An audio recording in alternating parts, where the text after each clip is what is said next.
Hello, hello, hello.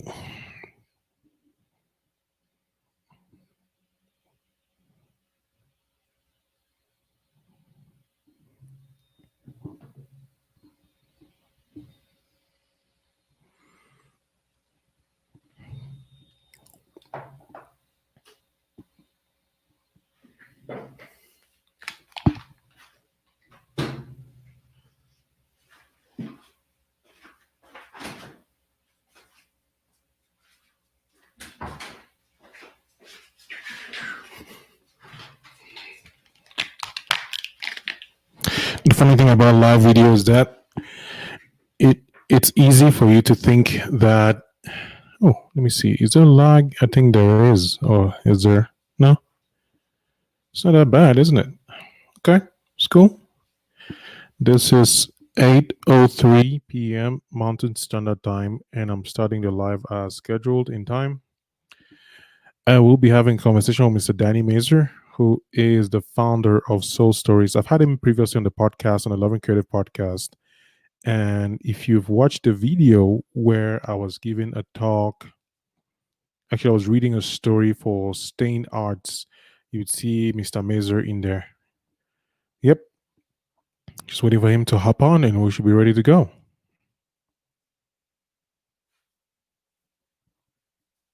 Hey, who is this lone person watching? Is that me? Maybe not. Let me check here if the feed is going through normally. Hey, Pretty V, welcome. Yeah, I see it's late. Yes, don't worry about this one. I'll be with Danny, and there'll be a replay, obviously. So thank you so much for stopping by. I'm glad to see you here. You have a great rest of your evening, okay? Oh, we have a second viewer. Who might you be, my friend? Can you say hello in the comment section or just, leave a comment or something? We have a third viewer. This is awesome. By the way, if you're watching this and you don't know what's happening here, you might read the description and see. I'm about to have a live interview with my friend, Mr. Danny Mazur, who is the founder of Soul Stories, and would like to talk about male toxic masculinity. I almost said male toxicity. That's like a lot of things. Toxic masculinity. And I just pulled up a definition to see how that looks like here. So it's going to be recorded. You can always watch it later on. And we're not really doing yep. Pretty V says she's going to watch and fall asleep. Maybe I should put that up here. Okay, but I will watch and fall asleep. Yeah, can see that happening. So, yep, no worries. I completely understand. I'm enjoying live streaming now for some reason. I don't know. I think I like the idea of being able to be live and not having to prepare for anything. And then you have see that guy down there staring at me with his weird eyes in the dark. But yeah, thank you so much for being here. And yep. So I'm just waiting while waiting for Mr. Danny. I keep saying Mr. Danny. You'll probably hate me saying Mr. Danny, but hey, I like to be professional when I can. So I'm reading here. Why toxic masculinity? I mean, I've been watching a bunch of videos to prepare myself for the podcast and just to read and see what's going on. Why? And it works. Okay. So yeah, he's about to get in a bit, and we'll do the introduction. And I see we have 3 viewers. I know one is Pretty V. Who are the other 2 people? Can you say hello, hi, anything? Just or about to just disappear, and I'll just be like one person. Let's see. So about to have the conversation around toxic masculinity with Danny Mazur, mostly because we had a debate. We do the live debate here on YouTube and Facebook, wherever you're watching this. We do a weekend debate where we discuss subjects and topics. And before I even continue, Pretty V, if you're still there, can you tell me if you're getting my sound clearly? Is there a lag? Like, how does it look? Hey, Zhang Kunta, thank you so much for being here. Hello to you, my friend. Yeah, are you able to hear clearly? Can you see clearly? Is there a lag or anything? Just let me know if you're hearing very well, because this is recorded. It's going to be for the Loving Creative podcast and also be used parts of the videos. Actually, the whole video is going to be on my YouTube channel. So you don't have to watch this. I keep repeating, you don't have to watch it. But if you want to stay towards the end of the conversation, if we still have some time, I'll be more than happy to get questions to ask Mr. Mazur to explain more about toxic masculinity. I've been doing research myself. I just pulled up a Wikipedia thing here to just read the idea, but I don't want to start spewing the beans of toxic masculinity. So Mr. Mazur will explain. He's very conversant on the topic. I would introduce him as well, explain why I think he was very relevant, and just again to express my gratitude for this dude. Like I told him about this yesterday, and his schedule is always booked about 2 weeks in advance. And he was like, all right, let's do it because it's an important topic. I think based on the conversation we had from the last weekend debate, we talked about this. By the way, I'm still waiting. If you're hearing me clearly and you're seeing me clearly, like just let me know. If thumbs up if all is well, thumbs down if it's not. Just let me know so I can fix anything I need to fix at this point. All right. So Zhang, I hope I'm pronouncing your name correctly. Is this Zhang Kunta? Can you, where are you watching from? If you're listening to this, where are you from? Can you leave me your location there? Let's see what's happening. Who's this? Okay. Says my cute dog is distracting. So your cute dog is distracting. Please enlighten us. Yeah. Also, well, you see, this is the reason why I wanted to have this particular episode, because I don't know much about the topic of toxic masculinity, or I do know what I just read. So let me just read the, while waiting for Mr. Mason, let me read the concept of toxic masculinity. Ooh, from Melbourne, Florida, Zhang Kunta. This is awesome. I'm going global. This is why I love the internet. Thank you so much for being here. Really, really appreciate you taking the time to watch this. And Mr. Mazur is in the waiting room, so I'll just wait him. I think he should be hearing me right now. And whenever he's ready, he's just going to give me a nod. Okay, I'm not able to hear you, Mr. Mazur. I'm about to put you in the room, and then we'll go on ahead. So nod if you're ready, and I'll be ready to go. All right, ladies and gentlemen, he is here, and I should be more than happy to have him jump in inside here in 1, 2, 3, 4. Mr. Mazur. Hello, how's it going? Good. How are you? I am fantastic. Excited to be here. Yeah, me too. Your audio is amazing. I feel terrible now. Oh, your audio is always perfect, dude. Get out of here. Thank you so much for being here. I really appreciate the short notice. I know it was just yesterday we talked about this, and it's a topic that has been on my mind since the last debate we had the conversation around. So essentially, let me just preface before introducing you and then, carry on with the conversation. But we had the weekend debate Saturday, and we talked about these two men one, a husband, a murder-suicide. He killed his wife, killed himself, left 3 kids. And another, this happened in Ohio, actually, which is where you hail from. And then this is Cameroonian. And then the other one was a young man, a boyfriend, who essentially hurt his girlfriend with a knife, and then she died, and then he did not. He was in the ICU, so I haven't checked on the news yet. But those 2 instances got me thinking about crimes of passion and cultural issues that cause maybe male to be more vulnerable to break instead of just dealing with like issues. And we had this conversation with Queenie and Emma and Leslie right here on YouTube and Facebook, wherever this is. And at the end of the conversation, we discovered we went in many directions. We talked about a lot of things, but we really wanted to focus on one thing which seemed to cut across, which was toxic masculinity. And the reason why I chose you and I reached out to you first was because I know you've had to talk about this topic, do research. We had a podcast episode where we talked about this with you, and you've had to really delve into the research. And, just when I asked and you said you have to do some more research, that just showed me that you're the kind of person that I should talk to understand, express, and just, wrap up some of those doubts that I have about the concept. So I don't know much about it except the Wikipedia link that I'm looking at right now. But so you are the founder of Soul Stories. Soul Stories does a lot of things, including the podcast that I work with you on.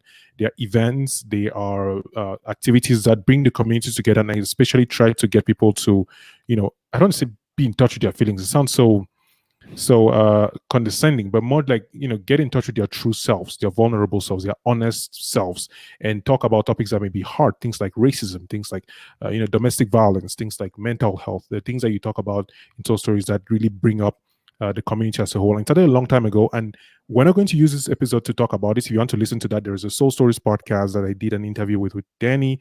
I have an interview here as well on YouTube and wherever you're listening to this. So Danny, if you can just give us a brief introduction of your foray into the area of toxic masculinity, and then let's start with a definition of what it is for anybody who may not have heard about it already. Yeah, so I feel like I was baptized in toxic masculinity from a pretty early age. I grew up playing a lot of sports. I think sports culture is where toxic masculinity is nurtured. And am I still? Are you still there, Kamga? Yes, I am. I'm just Oh, putting you to. Yeah, I am oh, right that here. just freaked me out. Sorry about that. I just used to have the full, focus. Yeah. Oh, okay. So, yeah. So I think I've had to spend a lot of time learning what unhealthy social norms I grew up around and kind of how to differentiate, like, is this actually part of being a man, or is this something I was told was supposed to be a part of being a man? And what's good for my reality, what's good for the people around me. Yeah, so it's been a long differentiation process. Okay. And that's how you got into the subject. I mean, I'm sure there are various ways, and the question doesn't really touch it yet. But if I had no idea what toxic masculinity was, and I just asked you, like, yeah, I've heard of this thing in the news, I've seen Mhm. articles about it, but I have no clue what it is. So, what is toxic masculinity? I think simply you just look at the word toxic. It's harmful, and masculinity. You talk about the culture around masculinity, so it's the culture of what it is supposed to be a man. Um, and toxic masculinity essentially is like, what are the harmful norms that have developed around being a man in this country, and who are men supposed to be?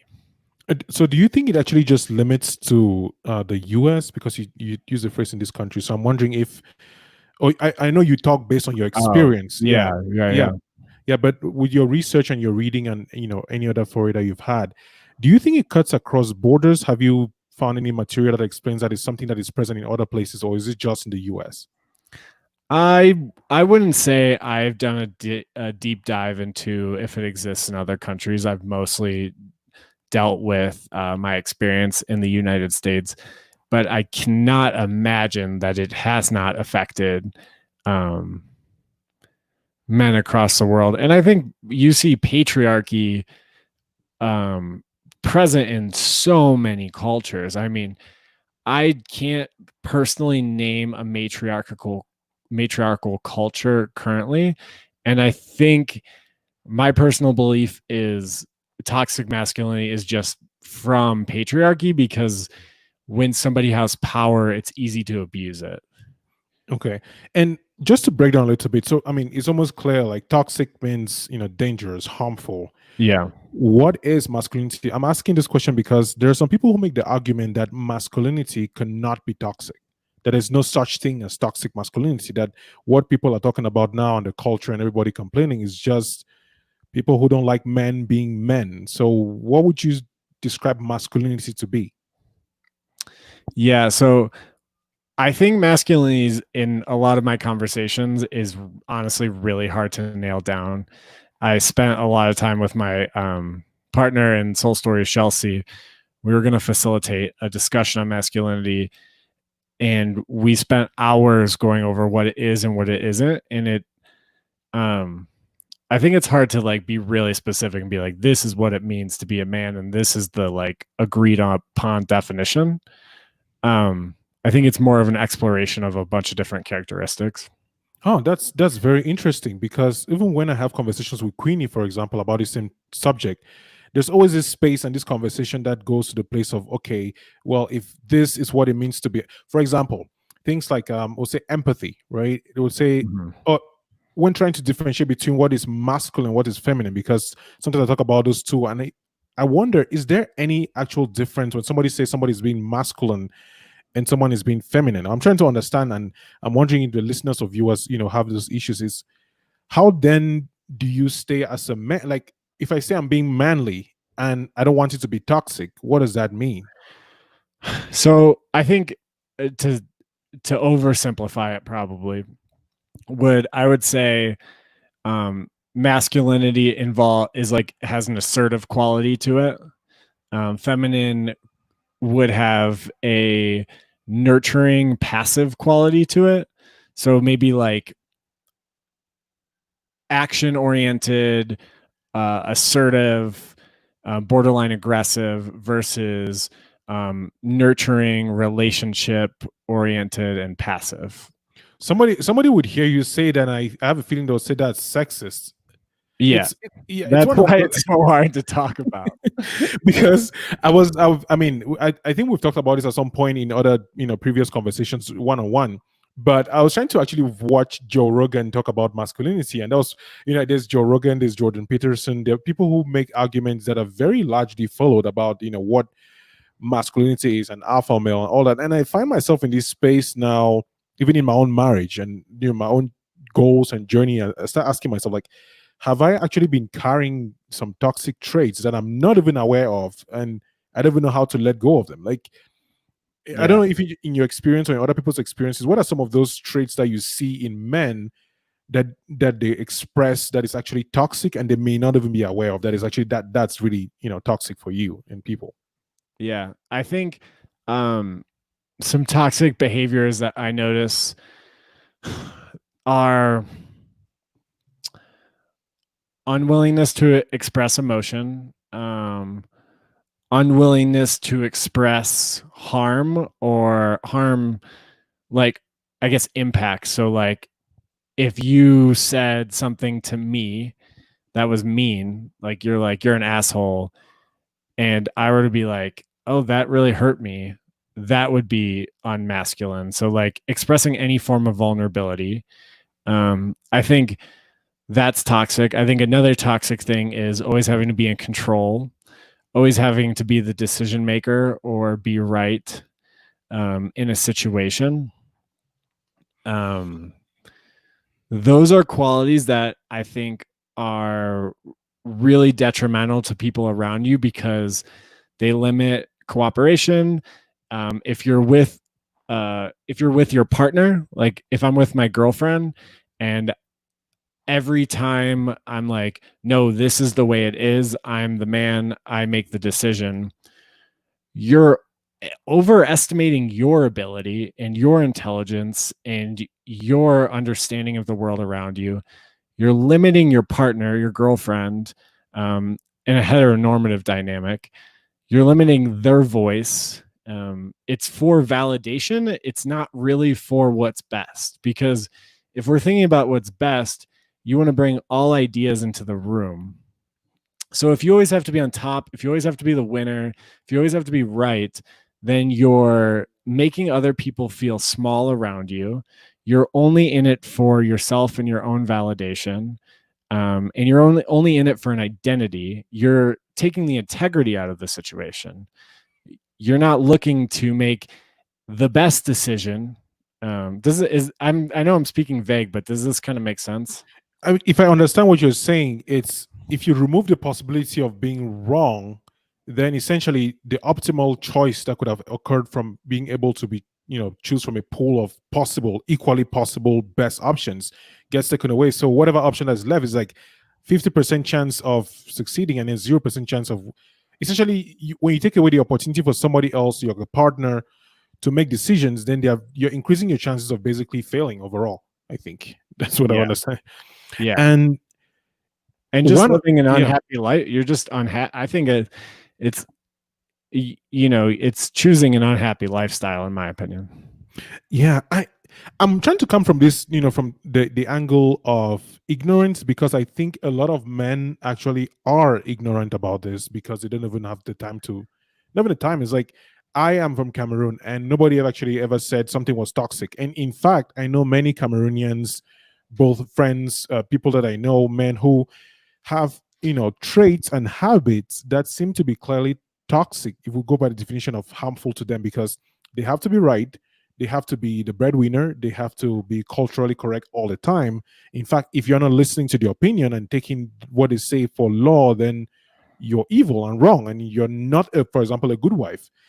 And what I'm thinking about, trying to cut across both cultures, because I haven't spent much time in the US, I can't say I know what it feels like here, but and those listening are usually from Cameroon. I'm trying to understand some of those universal traits that cut across.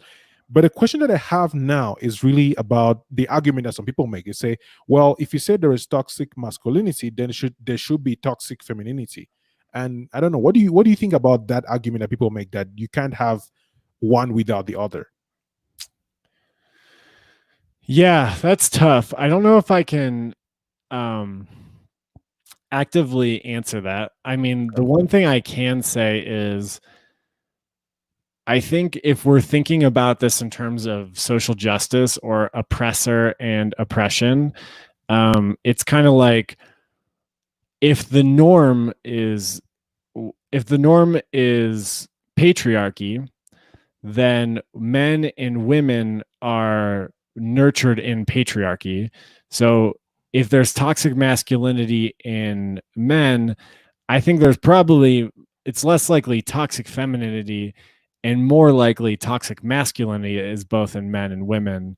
Um, and to relate it to race, if we're thinking the US, um, white supremacy, there's a big conversation about reverse racism. Like, does reverse racism exist? And since racism is an institution that is just whites oppressing people of color, minorities, and blacks, um, then there isn't reverse racism because people of color, minorities, and blacks don't have an institution to oppress white people in the same way white people have an institution. So that's how I would answer it. But I think I would totally be open to other answers. I don't think I'm Yeah. the be all say all. Like, I Oh would yeah, love to no. have a discussion on this with people who think differently. Okay. Yeah, man, this is just hearing you explain this, and I can feel how not just heavy, but the nuance of each term and what it means, and Oh, really it's trying to, yeah, so such it's a deep dive. yeah, it is because, and I would like to make it an ongoing conversation on the weekend debate to those who are listening or watching, because I think it's not something that you can solve in like 5 minutes, 10 minutes. There's a lot that goes into understanding where we were raised, because I mean, I'm 30 years old. There are things that I'm trying to understand about myself now that I feel like it'll probably, when I'm 40, 50, that will be, oh yeah, this is what it was when I was 20 years old. And so I'm looking at where I am right now and the life that I'm living, and things like goals and career and living in the US. And what I'm trying to achieve with this conversation, and hopefully the next ones, is to point out, because I hear people say things that I don't agree with, Mhm. but I don't know how to counter. I don't know how to say, well, that's wrong because, or maybe not start by that's wrong, because people tend to get antagonized when you say that's wrong. But that's, I don't agree with that. Here's why I don't agree with it. Because, for example, when somebody makes a statement like men or boys are supposed to be leaders, Yeah. I disagree with that, but I don't know how to. I don't know what comebacks to say. Like, yeah, I don't agree with you. Why? I don't know. So what do we Well, say to that? yeah, I would say leaders are supposed to be leaders. So if I think overwhelmingly we're nurtured into a society where boys are supposed to be leaders. I also do think that there is some biology to it. Like, I am a believer that testosterone in men increases aggression, and I think an increase in aggression also like creates a competitiveness, creates like a wanting to be on top. And so if you want to be on top, or if you want to be the winner, in some way you're seeking to be a leader. So I mean, I'm not like a fully like this society has created men and women. I think men and women are clearly different when you look at them. There's physical differences as well. But I would also say like men are supposed to be leaders is a statement that we live by. And like, why do we need to live by that? Nobody can really answer that question.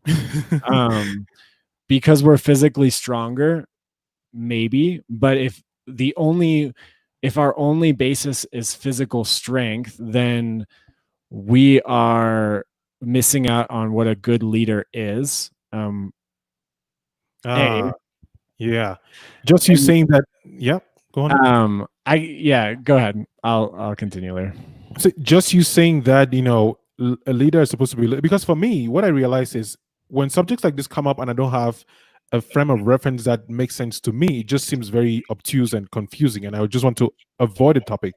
But when you say leaders are supposed to be leaders, it makes sense to me that, well, do you have the traits of being a leader? No, all right, fine. Don't complain about it. Like, whether you're a man or a woman, if you have the traits of a leader, you could lead. And it makes sense. It's not about, well, you're a boy, boys are supposed to lead. No, if you've been competitive, aggressive, put in an environment that fosters the traits that get you to lead, then lead. So Yeah. I think that's a broader understanding of that, because And there, yeah. let me just jump off that too. You have to define what is a leader in that, because, and I think we're in a culture, or at least the US, I can't speak for Cameroon or your African listeners, but I think we're in a culture that's expanding what leadership is. And now we're allowing for collaboration. We're allowing leaders to be the people who work from behind and be like, nice work. Like, that was awesome. Like, here's where I think you can improve, versus that's wrong. That's wrong. That's wrong. Okay, now it's right. So it's like, there's just so many definitions to leadership, and what works and what doesn't. And I think it goes back to what I said originally, is like, instead of thinking of men do this, women do that, why don't we think of what's the result we're looking for, and who's going to help us get to that result, and what characteristics? I mean, I'm I work with women who are more confident than me. I tend to second guess things. I've my whole life I've tried to become more confident and more like assertive and more of a man. Like, I'm going to do this. And two of my closest friends, if we're in a situation and a decision has to be made, they will quickly tell you what we're going to do. And they have great instincts, and they have great instincts on what's right. And I've worked with women who don't want to make a decision, who aren't confident. I've worked with men who are like that. And what's toxic about it is like, I can't be my normal self who like likes to be in my head, who likes to think things through, who likes to take different perspectives, if my whole definition of a man is I have to be reactive, impulsive, and make the right decision right away. So like, that definition is of toxic or of masculinity hurts me immediately. If I'm only looking outside of myself, I'm not looking at inside of myself.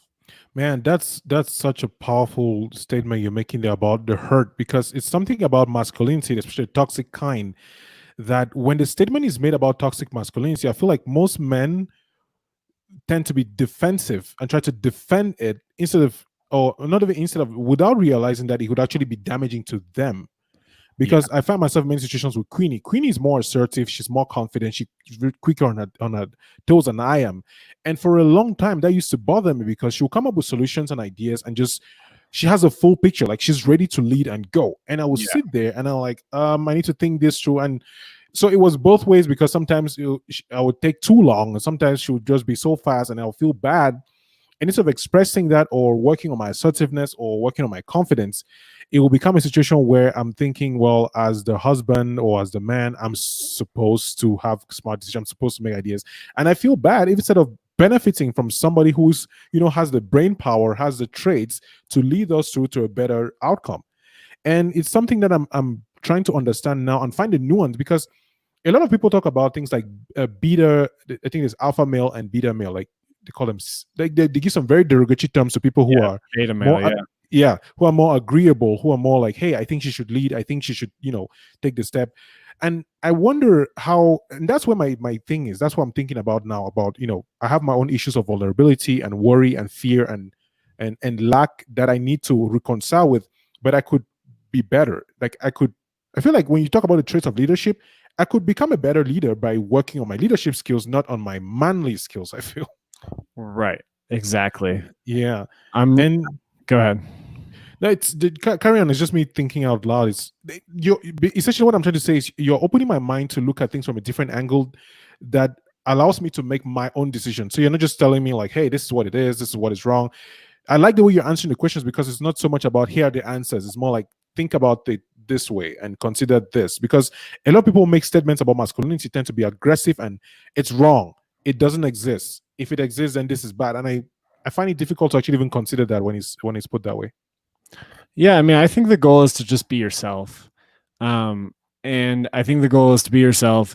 And the goal is to recognize that we have grown. I mean, I can't speak for Cameroon, but I imagine Cameroon shares the prefer men over women in like many different positions in society, unless it's a teacher or a nurse or Man, we'll talk about this or a on Saturday. Yeah, mother. you see that. And there are so many women who are so much better suited for positions of leadership in organizations and who could create societies that are less violent, are more empathetic.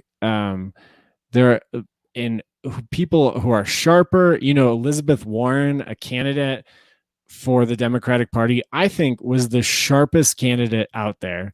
And I think the only reason that she was hurt so bad, like she was the only one out of anybody, even Bernie, in my opinion, who had plans and knew how to execute them exactly.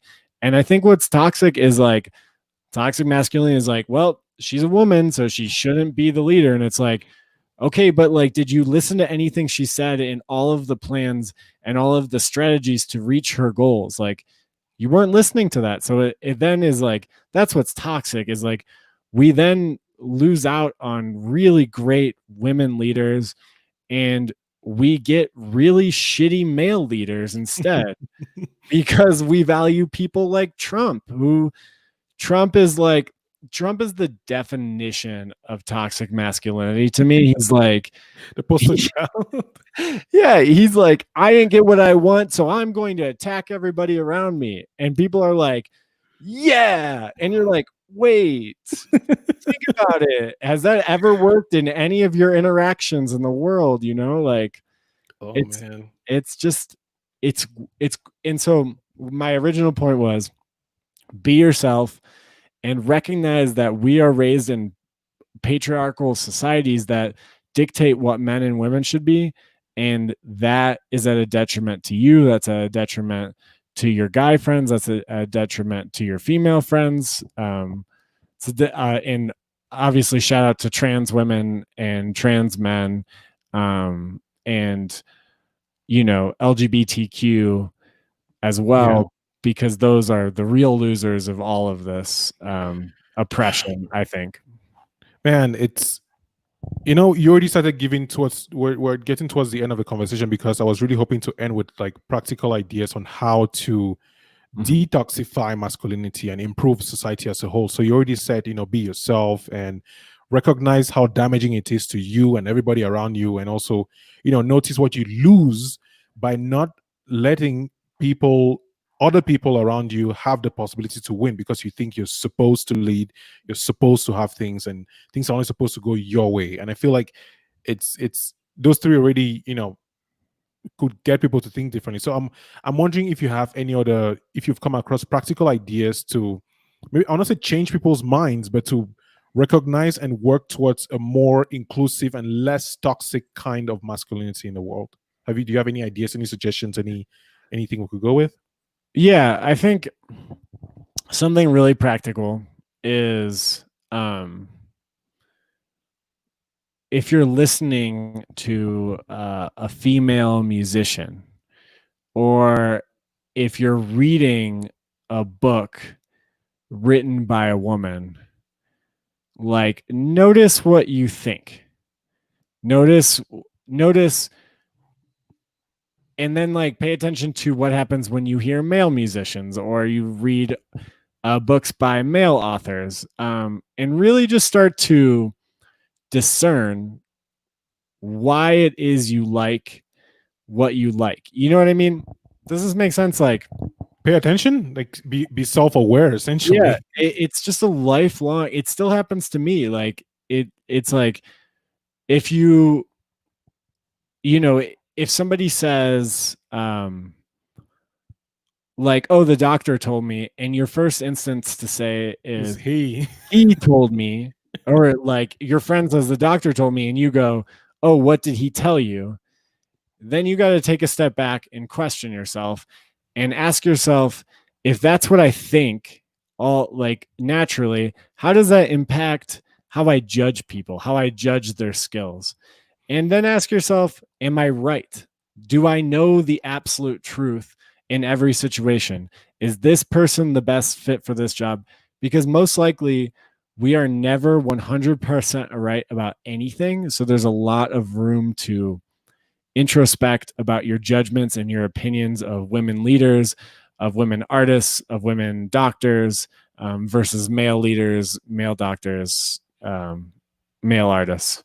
Yeah, and with that, man, thank you so much. And one thing that I have to add before we even, I should have added this in the beginning, is having conversations like this with you, the kind of conversation we've had, would most people or the society in which we've been built would not consider them, male or manly conversations. They'll be like, that's just only women talk about, dreams and goals and being vulnerable and spirituality and forgiveness. And then it makes you wonder, like, if you can't even talk about things like forgiveness, how much pain can you carry in your life because you're manly?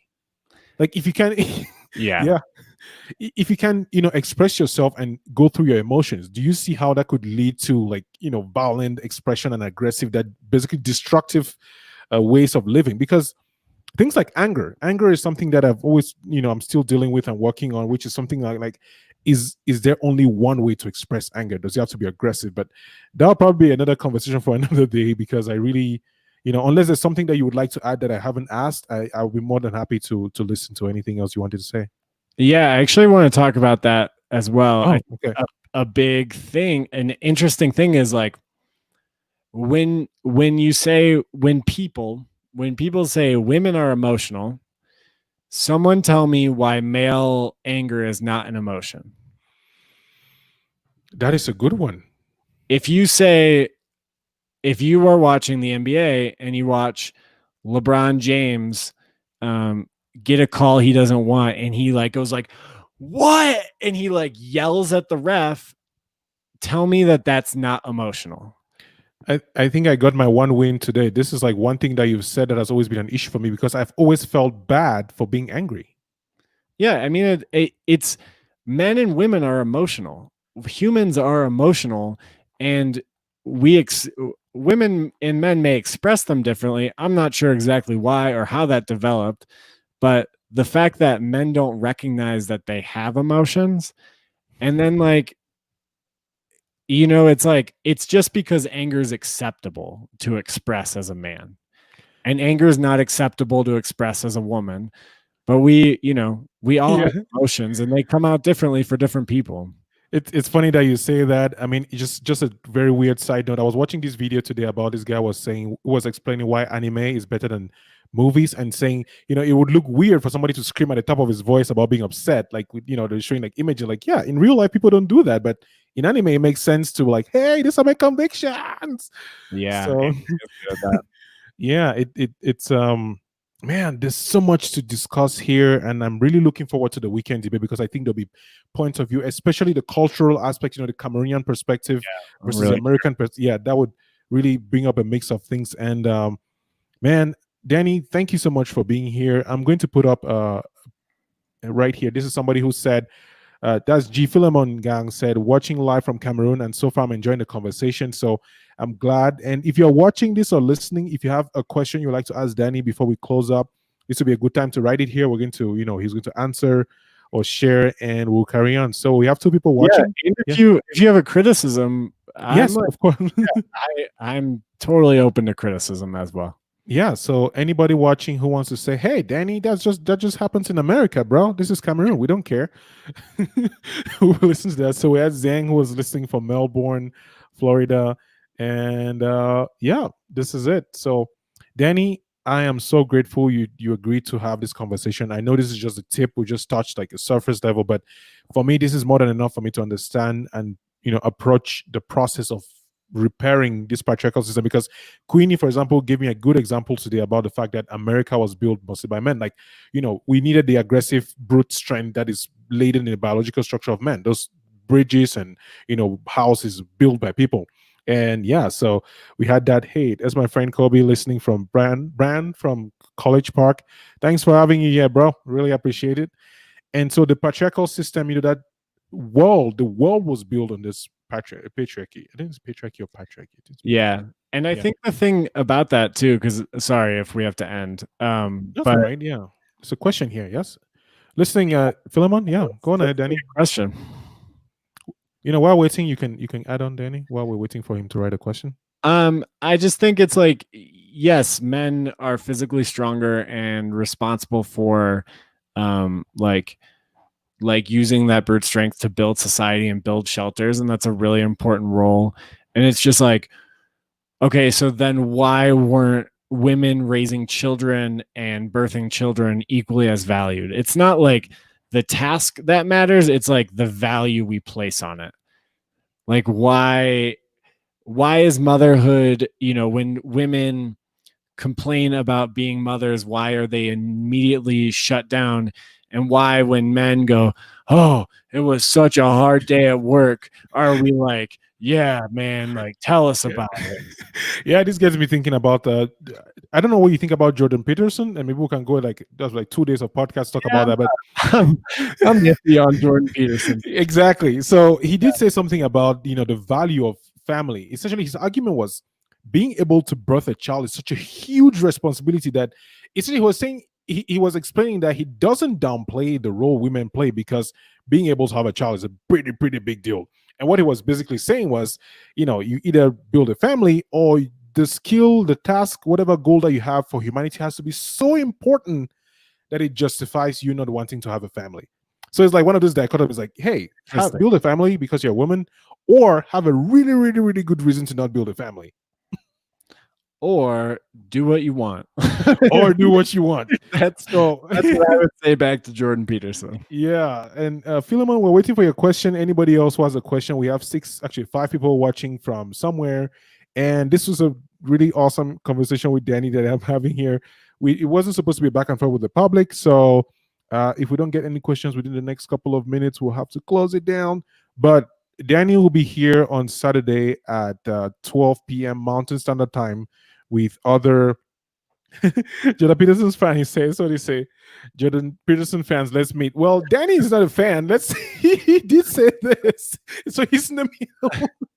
I would say I'm a fan. Honestly, I'm on record. I think he has some really interesting ideas and perspectives that I'm still trying to understand. I wouldn't agree entirely. I think he has great perspectives on psychology. Yeah. And I don't like his perspectives on men and women, because they quickly become old school and traditional. So but that's more mine. I mean, if you're a Peterson fan, you might not exactly jive with my style, but I think he leans on the Bible. I think he leans on Christian mythology. Basically, he always talks about mythology and things like that. Yeah, right. And I think he applies his psychology knowledge to be like, I know everything about men and women, but I really think his lens on men and women is through like old school traditional roles. I'm more progressive in that thought. Okay, awesome. We have Philemon Gang. His question is here, and I'll read that for you.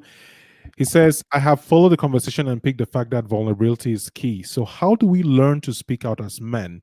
How do we become more vulnerable? Yeah, I think that's a really great question. Yeah. Should I say Philemon? How do you say the NJI? You can Gang, or you can call him Phil. Yeah, Phil works. I think the first thing to do is just admit when you're wrong. I think every human, it's hard for me too, because like we have to recognize that we're imperfect, that we aren't always perfect, and that we can be wrong. In the most amazing thing about admitting you're wrong with somebody is if that's somebody that actually cares about you, you immediately become closer to that person, because they don't have to be someone they're not. Vulnerability is like this magic tool that, like, if me and Kamga are talking and we're talking about creating podcasts like we do, and I go, Kamga, this thing about the podcast, I was actually just like totally off step. I've done that with Kamga, and Kamga's response more times than not is like, oh man, then yeah, cool, man. I like, thanks for sharing that. Like, let's move forward. And it's all of a sudden like, oh, you just learned that this person has your back and they care about you. And so, like, without vulnerability, I just don't think you can really form that connection. So, admitting Yeah. you're wrong with your wife, your girlfriend, with your guy friends, that's a really powerful one with your guy Yeah, that's a big one. friends. Yeah. It really just it makes you happier because you're closer to people. And then I feel like you carry less weight on your chest to walk around feeling like you're right when you know you're wrong. It's like guilt. I mean, Yeah. one thing, yeah, because one thing, I lost the thought. I was talking about with Queenie today about something, and she was talking about these masculine traits that we carry. So, like, why is it not, you know, good to be understanding, to be vulnerable? Like the idea of vulnerability is to be able to share. And I feel like as a man, it actually, okay, yes, here's the thought. It takes more strength to admit that you're wrong than to stick your guns. Yeah. Because then you're open to the possibility of being seen as a failure. Like, and that's in quotes, because now people, we all fear being judged. We all fear, people telling us, hey, you're not a good person. Like I guess the whole amygdala fear of like being cast away is still there. We want everybody to like us.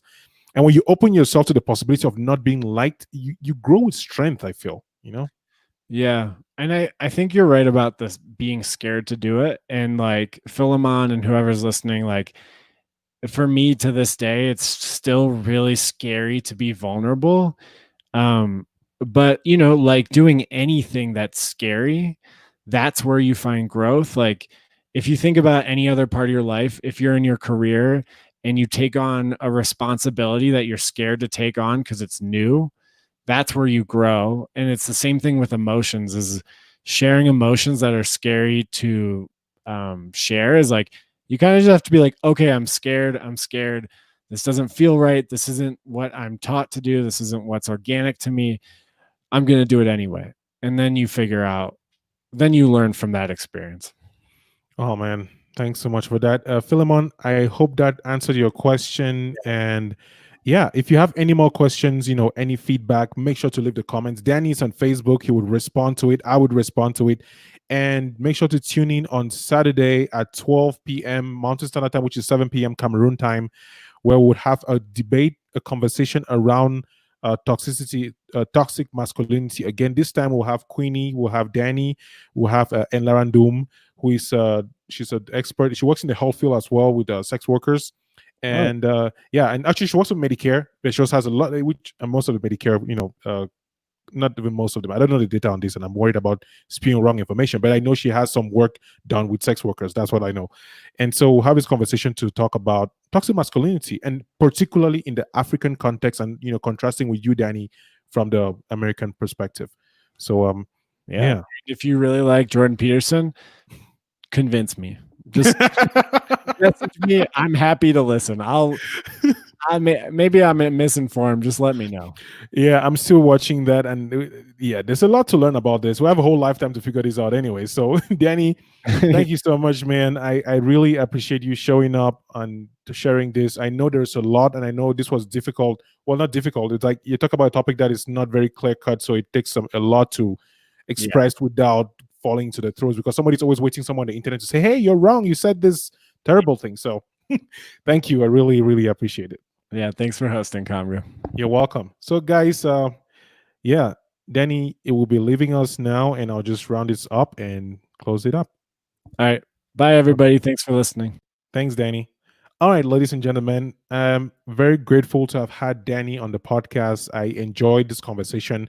And this is the first time I was trying to stick to one particular topic. If you know my podcast, I always just go in circles about everything and talk about life under the sun. But this time we tried to stick to one specific topic, and it was very difficult for me, but I really appreciated it. And I think, oh, yeah, Philemon, thank you. You're welcome, man. He says, thank you so much. It makes sense now. So we'll talk about vulnerability. We'll talk about, growth and understanding and leadership and all these things. Saturday at 12 p.m. Mountain Standard Time, 7 p.m. Cameroon time. So that should be 2 p.m. What's it called? Eastern time. Wherever you're watching this, we'll have a debate style like the previous one where we talked with people about the subject, and it'll be toxic masculinity. So what I'm going to do now is end this broadcast real quick. Thank you, Chitra Steve, for showing up here. He says she's a Peterson fan. Thank you, Philemon Gang, for asking the question. Pretty V was here earlier, and she did leave us, which she said the dog was distracting.